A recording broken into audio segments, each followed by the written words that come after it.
Welcome to Which BBQ, the home of outdoor cooking, where we bring you authentic barbecue and outdoor oven reviews, trendy and delicious food recipes, and give you all the ingredients you need to make your outdoor cooking experience a positive one. Now, it's time for you to sit back and chill, and we'll fire up the grill. So today we're looking at the Landmann Triton Max 4.1 gas barbecue. First of all, you've got a gas ignition system. Very simple, turn it up to max and press the ignition button. Very easy, simple to use, and you've also got an illuminated light just on the back here which tells you if the gas is on or off. Quite handy if the evening's getting a bit darker and you've not realised that you've left your gas on or your grill on. Interesting thing about the Landmann Triton is you've got a modular cooking system. This allows you to remove the plate from the middle and use an alternative cooking method like the pizza stone or the griddle plate. It centres around the heat around the middle of the barbecue and allows you to cook things such as pizzas, steaks, so it's got some good flexibility with that. You've also got the handy warming resting tray on the top. It's a good sized barbecue this. If you're cooking for quite a lot of people, then it's certainly going to be able to handle it. Another interesting thing about this, and a feature that I quite like, is the gas bottle tucks away nice and handily underneath. There's also a bit of additional space in there for storage where needed. One of the most interesting features about the Landmann Triton Max is the infrared side panel, which can get up to 800 degrees. And whilst you might not always need to cook at that high heat, it's a nice option to have, and you could definitely cook a beautiful ribeye steak and sear it on this lovely side panel and keep all of that extra space on the barbecue. You could even have a pan on there, but I'd be careful if you do because of the intense heat. So I'd probably suggest you're keeping it on the lower heat if you've got a pan of onions or maybe some Boston beans on the side. The Landmann Triton Max allows you to keep heat retention really high. It's got a double skinned hood and a thermometer just in the middle, which actually details all the way up to 400 degrees. The thing to remember as well is you've got a nice side table for storage, and you've also got some hooks for the utensils on the left hand side. Now we've taken you through some of the features this barbecue's got to offer. I bet you want to know what we're cooking today. Well, we've got something very special. Which barbecue style? Dan's glorious Greek feast. So we've got some ducker flatbreads that we've hand rolled.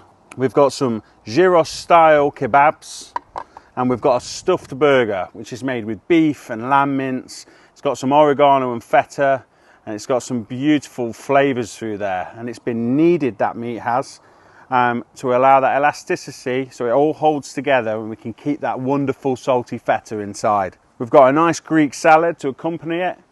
But we're doing something a little bit different. We're going to add some charred baby cucumbers that have been salted and marinated with olive oil, and that's going to really accentuate the flavour and make it a special Greek salad. So I'm going to show you how to cook these wonderful ducker flatbreads on the pizza stone on the Landmann grill. Now, as I was explaining earlier, the modular cooking system allows you to replace the different things depending on what you're cooking. We have had to gently heat up this pizza stone, so it's important that you have it on a low heat on the gas and just let that come up gently because we don't want the pizza stone to crack. With the ducker flatbreads, what I've done is I've made a wonderful dough from natural yogurt, self-raising flour, some ducker spice, some salt and pepper, and what we've allowed that dough to do is just rest up. After a good bit of kneading, we've rested it up for about half an hour. And we've actually hand rolled these because we wanted a rustic look. And now all I'm going to do is just drizzle a little bit of rapeseed oil over these, and then we're going to get them onto this pizza stone, get that nice and hot. So we've just given that a little drizzle. We're just going to rub that in with our hands, and then we're going to get this on that nice hot pizza stone.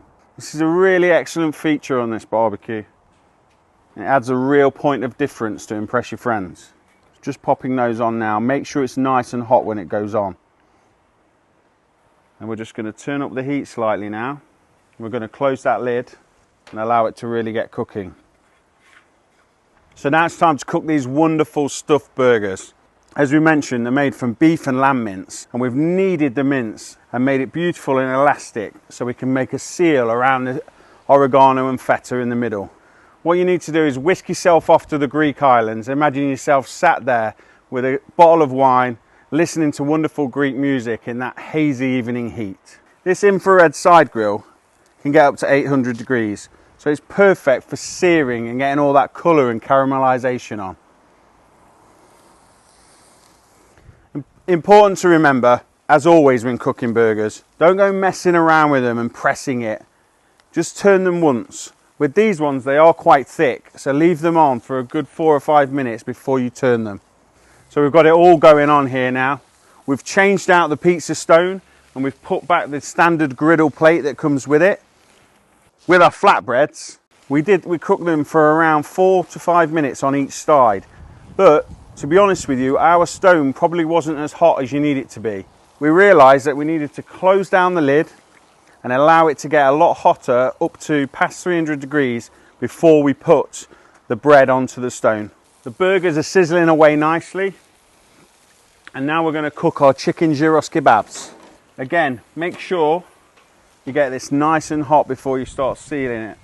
With the wind, it is a little bit difficult if you're in the direct line of it, because you will have a tendency, as you can hear now, that the flames can go out. So just quick ignite, turn it off, quick ignite, and you're back up and running. But if you've got your barbecue positioned in an area of the garden that's protected by the wind on at least one side, this would probably assist you. So our wonderful stuffed burgers have had around 5 minutes on each side, and they've got a beautiful caramelisation.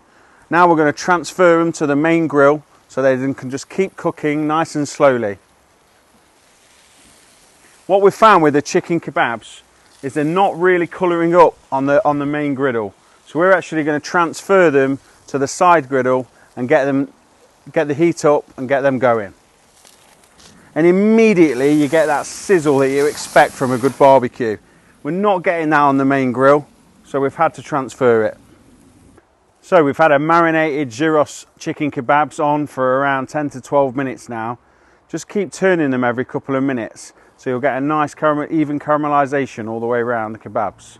We pop them back onto the main grill, we close the lid, and we just finished everything off, get it nice and hot before serving. So let's show you Dan's Glorious Greek Feast complete. These stuffed burgers don't need any bread. They're nice and big and wholesome on their own, and the bread just wouldn't add anything to it.